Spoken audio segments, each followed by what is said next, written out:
kami rin ay nagsasubmit ng ebidensya na nagklase kami. Well, anyway, so we already talked about antro-self, right? Tapos na tayo doon? Anthropological self? Natapos ba tayo doon or hindi pa? Hello? Halabing durmido gat sila. Nag-discuss na po ata, ma'am. Wait lang, check ko yung natapos. Ano ba to? Sige na, gumising kayo. Kahit ano lang. Anyway, may today, may discussion today, yung PowerPoint ko naman, puno lang naman ng picture. Meron lang naman konting sasabihin, pero hindi naman it's not the same as really going to school. So, be grateful that that while you are having your lectures, na pwede pa kayong kumain, Although, when I tell you to open your cams because I have to check attendance, paki-open na lang. Pasensyahan, ha? Well, anyway, so this morning, we are going to talk about the physical self. Before I continue, do not forget on Tuesday to go to school early. Kasi I will be, I will be administering your midterm exam. And besides, siguro, we will not have a month na lang siguro before we finally end this semester. So, konting tiis. And then you have to start with another semester. In your case, meron pa kayong ilang taon? 5? 4? 5 4 taon? years. 4 years, ma'am. Yeah. Meron pa kayong 4 na taon. So, you better get started with these kinds of things. Lalong-lalo na pag babalik na yan sa talagang purely face-to-face na. Talagang sa school na. Wala nang online. Well, anyway, so we will continue with the discussion that we had. We are going to talk about a new topic this morning. It will be about the physical self. So, tapos na tayo sa philo, meron na tayong sosyo, tapos meron na tayong psych self, and then now we are going to talk about the physical self. So, and then antro, tapos na rin pala. So, we are going to talk about something which talagang very visible. Something which is very material. And this is the physical self. Okay, so let me share my PowerPoint screen. Sandali lang.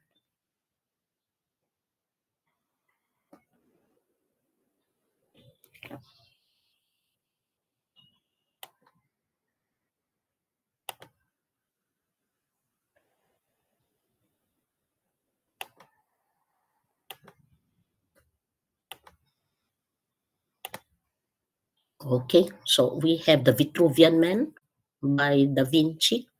So kayo engineering students kayo, marami kayong nalalaman tungkol sa mga art.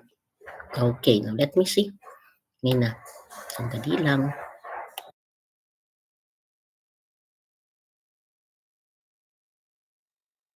Dali lang, baka nandyan yung basura.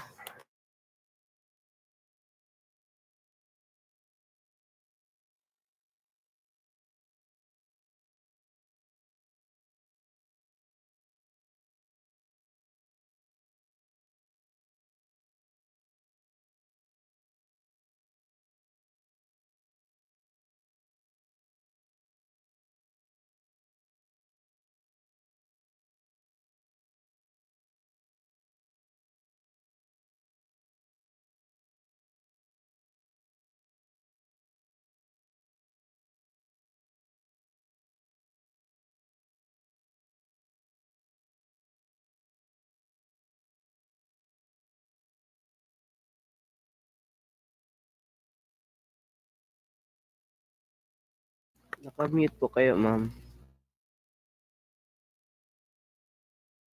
Ma'am, nakamute po kayo.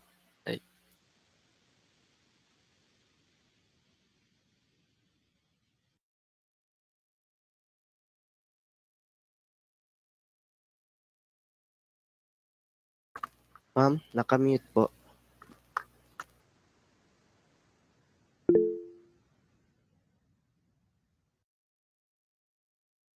May kausap para din. Sorry, nakamute. Thank you for telling me. Ano ba 'to?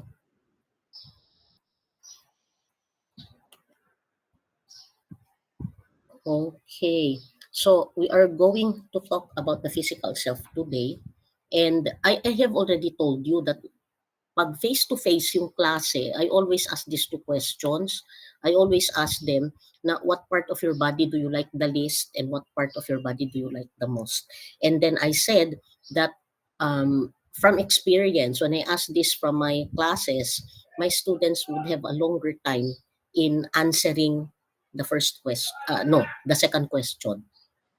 Whereas it's very easy for them to answer the first question.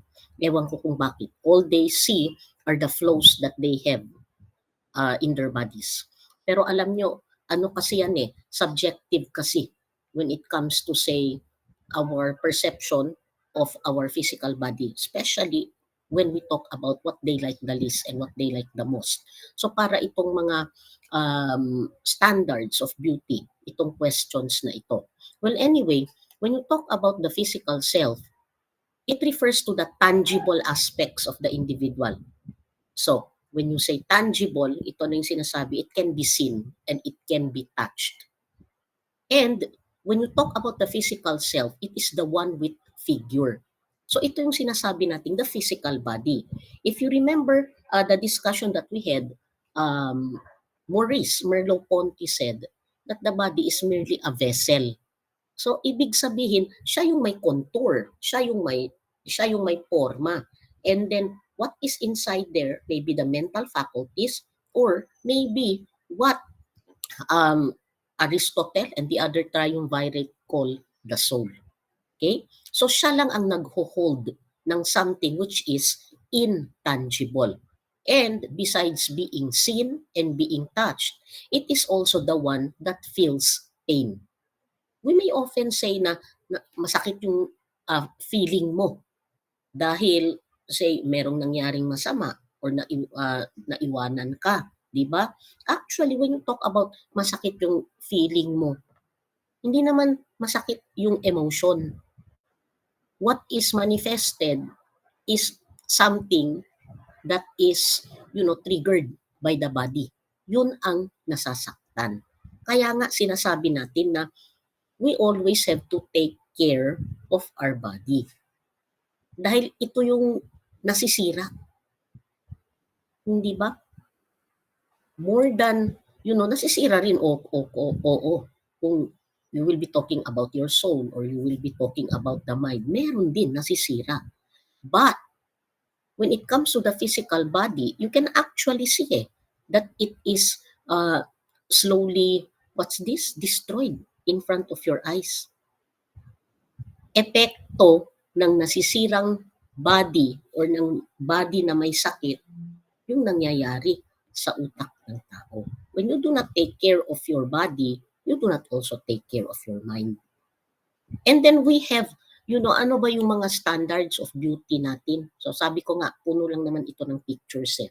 So you have, say, I think this is in Korea or in Japan, where they actually sell, the first picture to the upper right, to the upper left, I'm sorry, to your screen. They actually sell itong mga parang, ewan ko kung anong tawag dyan, parang mga tape ata yan. They put it under their eyes. Why? Because to them, when they see you have, what's this? Parang eye bag. When they see you have an eye bag, they consider it to be cuter. Countries like theirs, remember when we talked last time about anthropological self, that in the East, they value being childish. Sa kanila kasi, when hindi naman yung eye bag ng pagiging tired mo. Ito yung eye bag of a child. Naturally, sa mga bata, merong parang may bag sa ilalim ng eye nila. So, they copy that. So, they put a tape underneath this lower lid here to raise it up. Parang maging parang bag ito. So, they would look younger. And then, you know what? Beauty hurts for some people. Say like the fit binding, what's this? Practice in China. Because yung mga lotus fit, they consider it to be more beautiful. If women have, para bang smaller yung size ng mga paa nila. When they would walk, not just slowly, but hindi lang nila alam, it's actually because of the difficulty. But that's beauty to them. Yan ang sinasabi nating nagiging culturally relativistic tayo. Or the Kayan women in Thailand, yung sa lower left. When coils are added, copper coils are added ever since they were young para maging medyo long daw yung neck nila. But actually, hindi naman daw yan talaga humahaba. It's only an illusion. But why do they enhance their longer necks? It is because pag long daw yung neck mo, it is more elegant, it is more beautiful. Pag ganyan ang leeg ng babae. So they put that to enhance the length of the neck. Hindi naman daw talaga nasisira yung neck nila. That's according to a research that I've read. Hindi daw actually yan, naiiba yung leg. Illusion lang yan. Or consider the practice of yaeba in Japan, where girls and women actually, when they value having a snuggle tooth, yung sungki-sungki yung ngipin, to them it's cuter. It's kawaii. It's more childish if you have this kind of teeth. Kaya kung tayo rito nagpapa-braces because we would like picket fences, what I mean is straight na mga ngipin, sila doon, do you know that they could have implants? They would buy this, they would go to the dentist and have their teeth look like that. Parang snuggle tooth sila. Because that's how they value this beauty. Tayo dito, hindi naman So, relative din yan. Again, ang perception of beauty.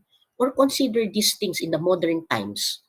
Do you know that in Netherlands, this is the picture to your upper right, they could have mga extraocular implants sa mga mata ng mga babae where this is actually aluminum, they are very thin, they are shaped into different figures. So this one is a heart. It is implanted in in the eye to make them look more beautiful. It is only done in Netherlands, and it is only done also by expert ophthalmologists. Below that picture, you have the picture of an Iranian woman. Of course, uso na yung mga nose job, mga nose lift na yan. But in Iran, they take extra length. Why? Because women, pag may bandage sila sa mga ilong nila, they would wear it longer in public. Sa mga iba, tinatago yan. Pero sila, they will wear it proudly in front of people. Why?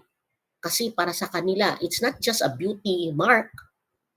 It is also a sign that I can afford to have my nose done. See? Status symbol sa kanila yun, hindi lamang beauty. And then, on the upper right side, you have this Korean woman, very pretty, very white. Kaya pala, yung mga beauty products rin sa Korea. And then, we are also very, we are crazy about these things with having glass skins and whiter skins. Dahil sa Korea pala, they value, blindingly white complexion. Para sa kanila, if you have a darker complexion, you have a lower status in society. The same is true actually with India. Tingnan nyo sa India, natural silang mga morena, no? Pero mas na-value pala nila if you have fairer skin. Kaya uso rin doon,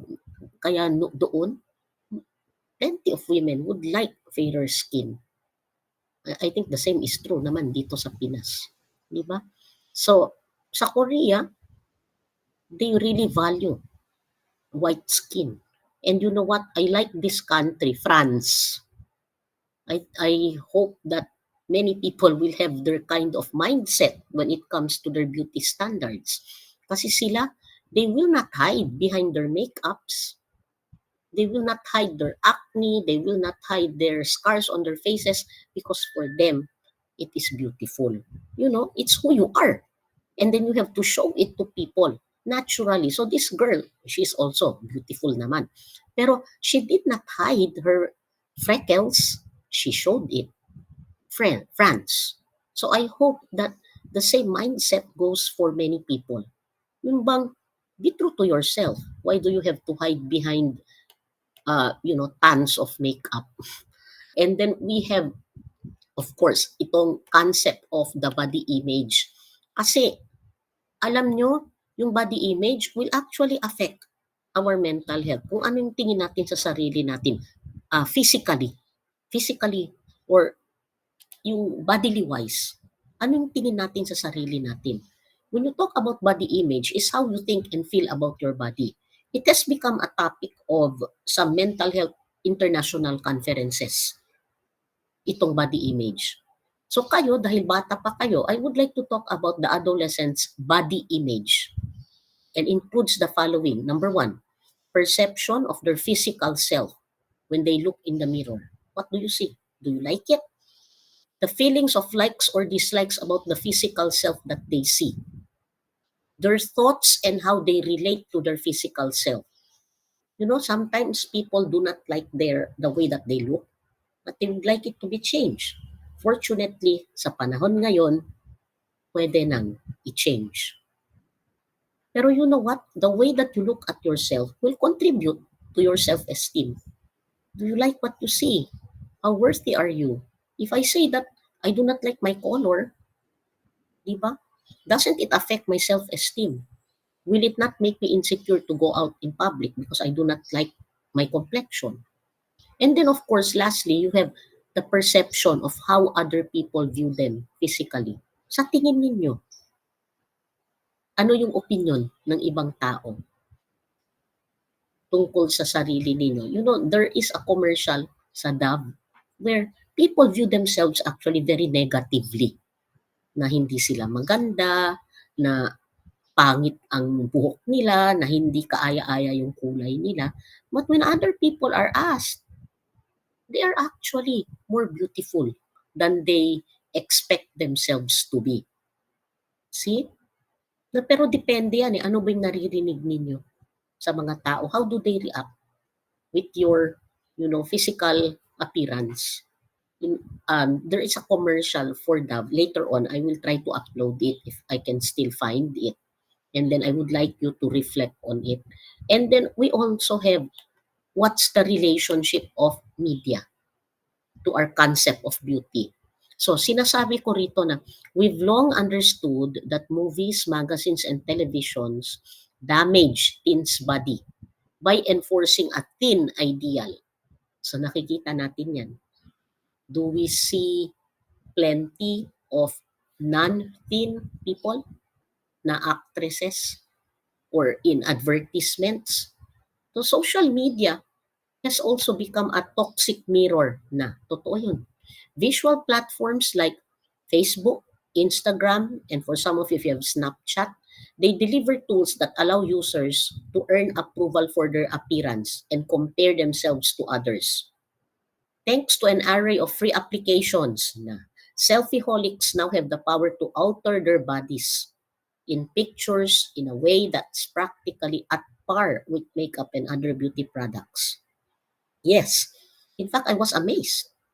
Kasi may pinakita sa akin, I do not have that app. Ano ba yung tawag doon? Basta something like beauty. Pwede mong, yung picture mo, pwede mong lagyan ng lipstick, magba-blush on ka, ikaw yung mag-makeup just by, pushing things there. I don't know what is happening. At ang labas mo, uy, parang hindi ako to ah. Dahil ang ganda, and then that's what you upload. Dahil yun yung maganda. And then last time, I had a friend who had TikTok. Yung doon din pala, pwede palang mag-alter din ng itsura mo.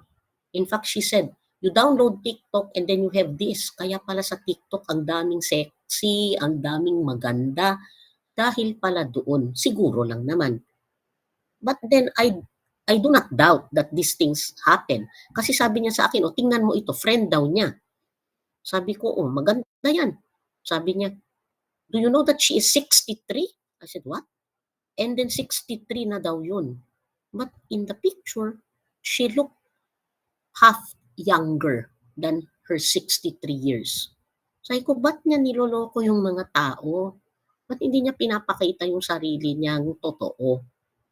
But then that's how some people, would get satisfaction. So ibig sabihin, they do not like the way that they truly look because they would find ways to enhance it. Siguro meron underneath their makeup, they actually look different. Kaya nga sabi nila yung mga iba lang na halimbawa daw sa bar, maganda daw yan dahil sa makeup lang at saka sa ilaw. Pero pag tanggalin mo yun, wala na. So, would you like to deceive people and also, deceive yourself?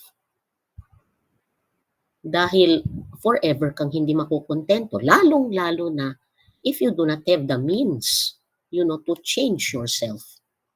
As in, what's this? Changing yourself artificially.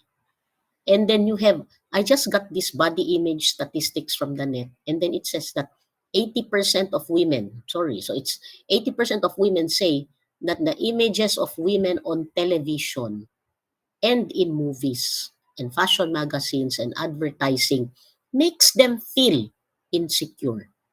Kasi lahat magaganda. But do you know, I'm sorry, but I did not include it here. It's 80% of women. Marami sila. Pero alam nyo sa males, mataas din naman. It's more than 50%. Hindi lang aabot sa 80. They also feel insecure with the images of men in movies and magazines. They could not be like, sino ba yung guwapo? They could not be like Tom Cruise or you have a body like Chris Hemsworth siguro. Everybody cannot be like that. Or yung mga Italian models na chiseled talaga yung mga features. That's why they feel insecure. But more so na nga for women. Dahil 80%. Nakikita mo ba naman sina Jenner? Diba? That Kylie and that Kendall? And then you compare yourself, incongruent. Say, that is subjectively speaking, incongruent talaga. Pero, they have to keep up with their images because they are celebrities. Pero nai-insecure yung mga tao. And then, here's another fact. 42% of girls, first through third grade, want to be thinner. Sinong nagturo sa kanila? Say like this little girl here who is holding a tape measure, measuring her waistline. Sino ang nag-inculcate sa utak ng batang ito that it's good to be thin? Last time, I saw kasi yung TikTok kasi, di ba, pumapasok na rin sa Facebook. And then I saw a video there of 3 girls. Yung isa, parang less than 10 years old. Tapos yung isa, parang hanggang 12 at yung isa teenager. They were walking on their platform heels. Very high. Kasi I think they were trained to join mga beauty pageants. Then I see them walking with their they were working perfectly. But I was bakit tong batang to ang liit pa tapos ganyan na? And then the one in the middle was very, very thin. I said, parang may sakit na yatang batang ito eh. But I do not think so na may sakit. Kasi, ewan. Very thin talaga siya. Very long yung legs and then very thin. But maybe for some, it's a beauty standard. Sa ako kasi subjective. Ewan ko sa inyo subjective ako. I would like a little more parang laman kaysa very, very thin people.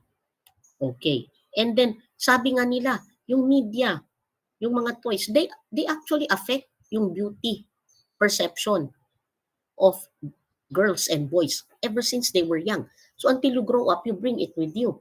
Kaya nga, hindi ba merong Barbie doll by Mattel? At first, it was that parang model na looking na Barbie and every little girl would like to look like that. It has affected their sense of beauty. For them, maganda lang ako if I have very long legs, if I have long hair, if I am very thin, if I'm very slim.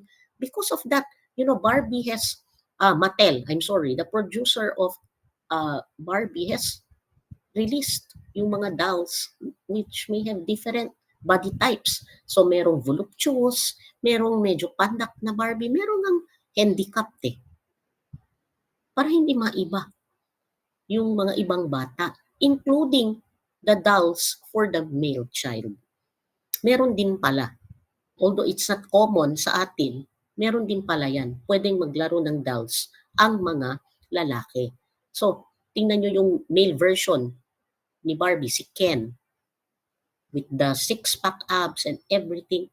Meron ng mga iba't ibang uri ng dolls for males with different body types to accommodate those who may not have that Ken body.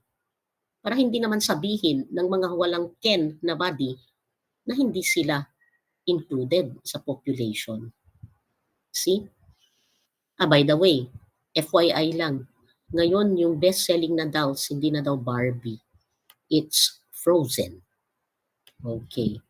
And then we have this one, selfie stats. Do you compare your body to images you see in the media? Women, yes, 87.7%. Kino-compare din naman ng mga lalaki, 65.37%. Slightly lower, pero more than 50%. So, tanong dito, does your body compare favorably or unfavorably to images in the media? So, tingnan ninyo, more than 50%, it compares unfavorably sa mga babae. Pero, sa mga lalaki, less than 50, 36.95. So, slightly lower. So, masasabi natin na hindi sila talagang concerned. And then,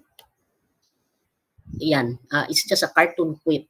Who's the fairest of them all, not using Instagram filters. Kung noon uso yung mirror on the wall, who's the fairest of them all? Ngayon, who's the fairest of them all, not using Instagram filters? Just like I've told you, we can change. That's why we become more beautiful with those filters and everything. And then, because we can change, so we can change through makeup, we can change to body contouring, artificially doing that. Meron tayong mga rhinoplasty for the nose, we add collagen to make our lips fuller, abdominoplasty, merong facial surgery, at para sa mga babae, breast implants. So, yan, depende rin pala yan sa size. And for those na who are very feminine, they could also resort to breast implants. And this is a bit, it's a bit, I don't know. I think this is it's a humor, but then I got this because it looks very interesting for males to measure themselves against this male beautymometer scale. And I think pwede rin naman siguro yung mga babae to use this scale. So, where are you there when it comes to the male beauty? Do you consider yourself to be a god? Super handsome? Middle class handsome? Plain ka lang? Or are you very ugly? So, meron pa palang na ugly, very ugly, horrible. Sobra naman yan. So, nasaan ka dyan? If you are going to rate yourself, where are you on the male beautymometer scale? Or girls, perhaps you can measure your boyfriends using the male beautymometer scale. And regarding the physical body, I would like to introduce this concept of metrosexuality. So, it is a type of man usually located within a metropolitan setting. Before, ito yung definition talaga, metropolitan lang. So, it's not applicable to areas that are not metropolitan. So sa Pilipinas, Metro Cebu, Metro Davao, and of course Metro Manila. Pero naiba na ang na-revise na ang definition nito.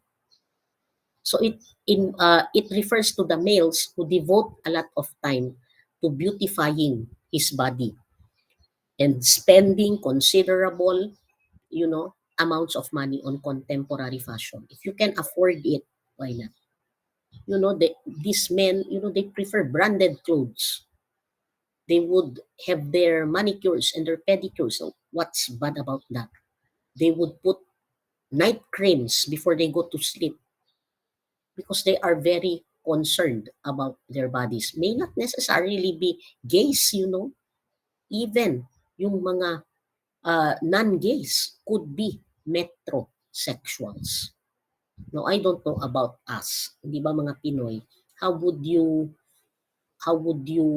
view this type of phenomenon na yung mga lalaki ay naglo-lotion na, di ba? That they are very concerned about their skin, na pumupunta na rin sa mga salon. Siguro, wearing branded, hindi pa masyadong weird. Pero pag nakikita mong nag-aano na rin ng mga cotton, yung mga lalaki, ewan ko lang sa inyo. Di ba? It may sound strange, maybe a little bit, it's new Perhaps we can become very used to it. And then, we might consider, that because there is a belief in a perfectible body, so pwede mo pang i-perfect, which ironically has made the body increasingly unstable and a site of serious suffering and disorder. With the ubiquity of pernicious images, there are harmful images now. They are just everywhere. Airbrushed to perfection. Young people have become increasingly focused and deeply dissatisfied with the appearance of their bodies. This is Justin Jedlicka, the male one of the male Barbies. And these two Russian women, sino ba to? One is Lukyanova and the other one is Kenova. Angelica Kenova, and the other one is Valeria Lukyanova. They have undergone surgeries just to make them look like that. They would like to look like the human Barbie. So, yung lalaki si Ken, may pera sila. But you know what? Ilang surgeries din. I think itong si Justin Jedlicka, more than 100. Including this one, yung mga babae, nagpa-remove yan ng ribs para maging mas maliit yung waistline nila. Parang Barbie talaga sila. And then, this one is very famous. Sino ba to siya? Si Rodrigo Alves. Yun din. Ever since he was very young, he wanted to look like Ken because he said that he was not comfortable with his body. So, you see his transformation sa middle na picture. Tapos nagpa-opera, may pera sila. Sometimes, the mother goes with him or they have the same operation na nagpapalago rin sila ng lips nila, including mga hair transplants. Pero may pera, Brazilian to. And then later on to find out na ayaw din pala niyang maging Ken. Gusto niya palang maging Barbie. So, si Ken, si Rodrigo Alves became Jessica. She is Jessica now. Nag-underpat ng, until now siguro transforming pa siya. Kasi sabi rin, nagpapataba rin siya. Kasi doon kinukuha, yung fats niya kasi yung kinukuha para mag-implant ng hips, para maging mas rounded yung body niya, si Rodrigo Alves. And then now, I would like to talk about eating disorders. Just because we want to look something else, we might have eating disorders. Tingnan nyo, yung first one is the most common. You have anorexia nervosa or just plain anorexia. Now this one is a sickness na nasa mind mo. Why? Kasi kung tumitingin ka sa mirror, halimbawa, you still see yourself as stout. You are still big So you continue on dieting and dieting. Kasi sa tingin mo, pag nakikita mo yung sarili mo, you are still very fat. You continue on dieting and then what happens? Pag undernourished ka na, naaapekto yung, say, the first thing, skin. Naaapekto yung buhok, nagiging brittle, yung bones nagiging brittle dahil kulang ka na ng nutrients. And then of course, yung mga yung mga digestive system mo, there will be something wrong with that. You do not actually die from anorexia, you die from its, effects sa ibang parte ng katawan mo. Now, you have, I don't know if you are familiar with Karen Carpenter of Why Do Words Suddenly Appear? She died because of complications from anorexia nervosa. So, people with anorexia view themselves as overweight, even if they are dangerously underweight. They tend to constantly monitor their weight. They avoid eating certain types of foods and severely restrict their calories. It is officially categorized into two subtypes. You have the restricting type and the binge eating and purging type. Pag restricting type, you lose your weight solely through dieting, fasting, and excessive exercise. If it's binge eating and purging, you may binge on large amounts of food or eat very little. In both cases, after they eat, they purge, using activities including vomiting, laxatives, diuretics, or even exercising excessively. So, kakain ka, tapos ilalabas mo lang ito. But all because you think you are still very fat while you are already thin. Now, how different is it from what they call bulimia? They say you are bulimic, or in full, you call it bulimia nervosa. People with bulimia nervosa uncontrollably consume large amounts of food in short periods of time. Then they purge. Common purging behaviors include forced vomiting, fasting, laxatives, diuretics, and excessive exercise. Okay. So the symptoms may appear very similar to the binge eating or purging subtypes of anorexia nervosa. Kasi yung anorexia, meron ding binge eating and purging. However, so this is the difference. However, individuals with bulimia usually maintain a relatively normal weight rather than becoming underweight. So yung anorexia kasi, they become very underweight, they become very undernourished. Pero sa bulimia, hindi. Kaya yung sinasabi nila na most models are bulimic kasi they do not want to add to their uh, usual body weight. So, ang ginagawa nila, dahil nagkakaroon din sila ng cravings.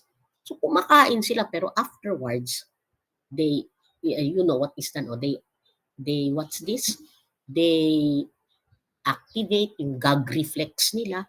They would take diuretics para kaagad, or laxatives para kaagad lalabas yung pagkain. Before turning into calories and adding to their weight, lalabas ito. So, they maintain. As opposed to anorexia na talagang they see themselves as overweight. So they continue on even if they are not. Sa kanila, yes, perception nila yun. Kaya sabi ko, it's a disorder already of the mind. And then, here's another one. This is quite modern. I don't know if you have this, orthorexia. It means an obsession with proper or healthful eating.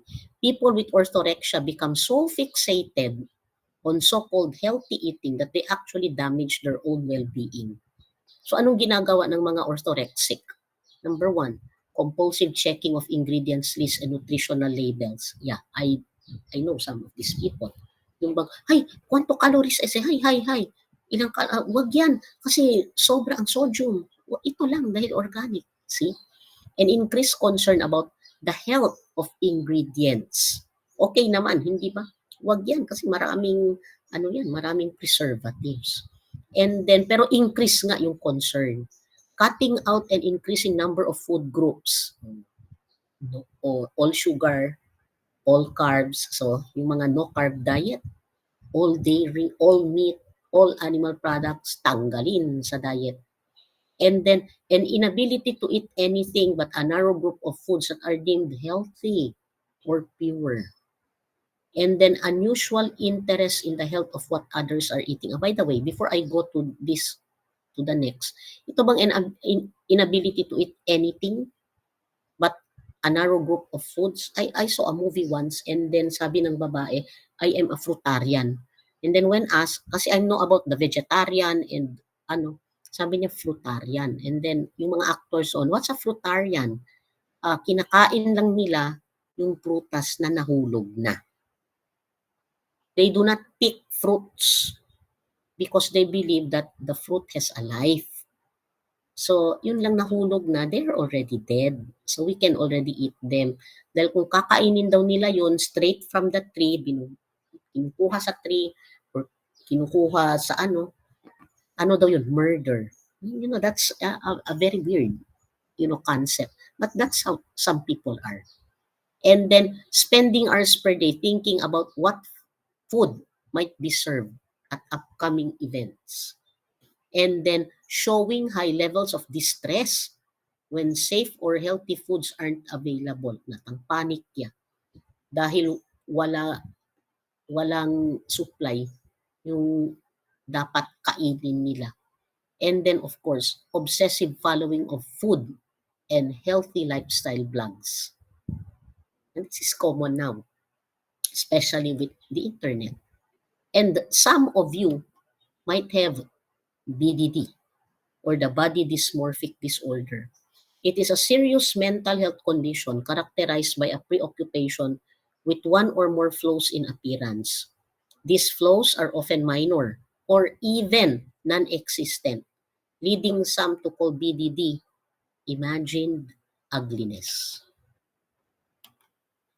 So, and then we also have this concept of body shaming, criticizing yourself or others because of some aspects of physical appearance can lead to a vicious cycle of judgment and criticism.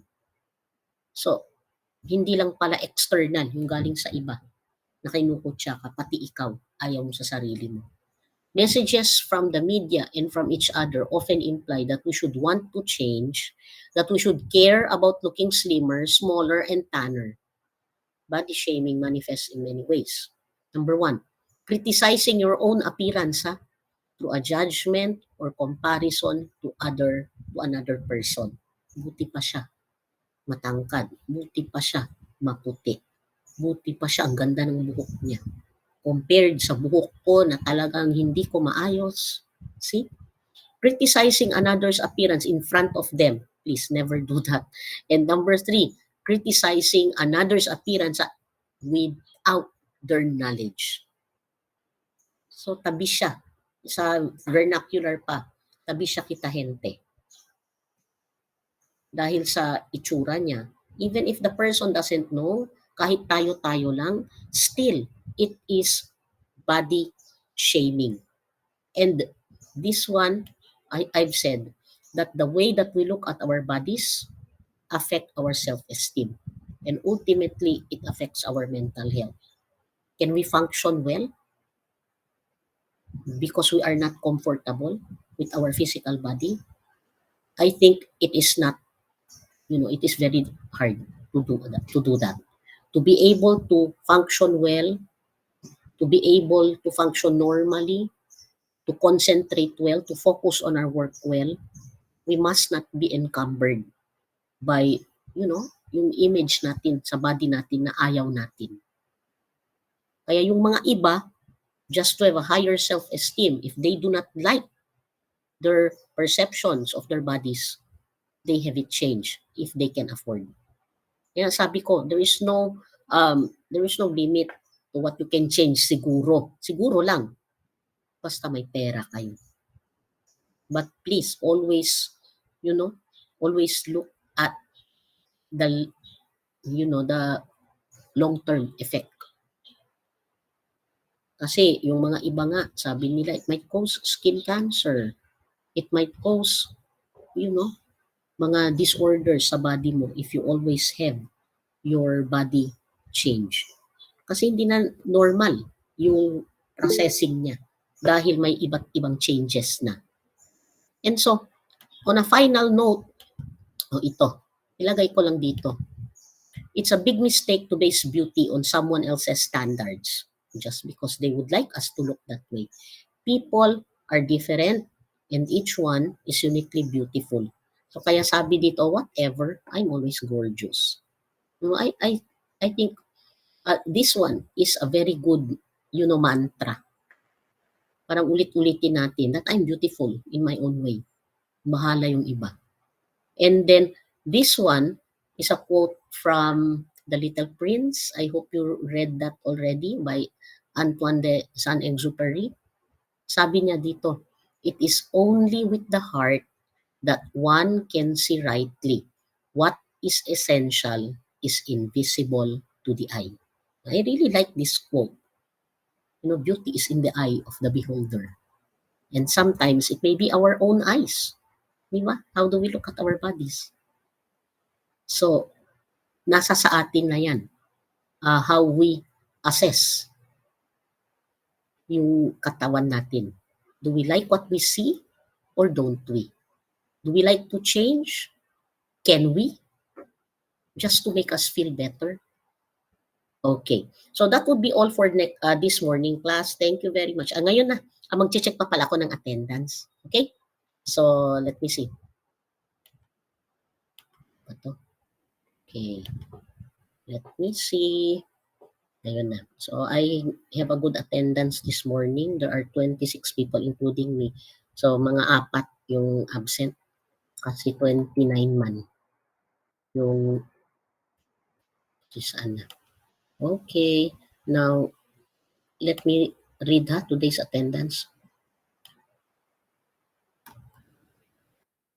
Ahang Castro Climaco, Darayan, Dompol, Donasco. And then we have Eskandar, Gani, Hidlaw, Hipolani, Jimeno. And then we have Punan, Lakaba, Ledesma, Limen, Nasaludin, Pabilona, Polinar, Roshalda, Sayadi, Tumala, Zainal Abidin, and Zaragoza. Okay. So, did I miss out on anybody? Wala na naman siguro, no? So, I will already dismiss your class. So, be in the room on Tuesday. Okay? So, wala kayong questions, by the way. Walang question? Or natutulog pa kayo? Can you please open your cam?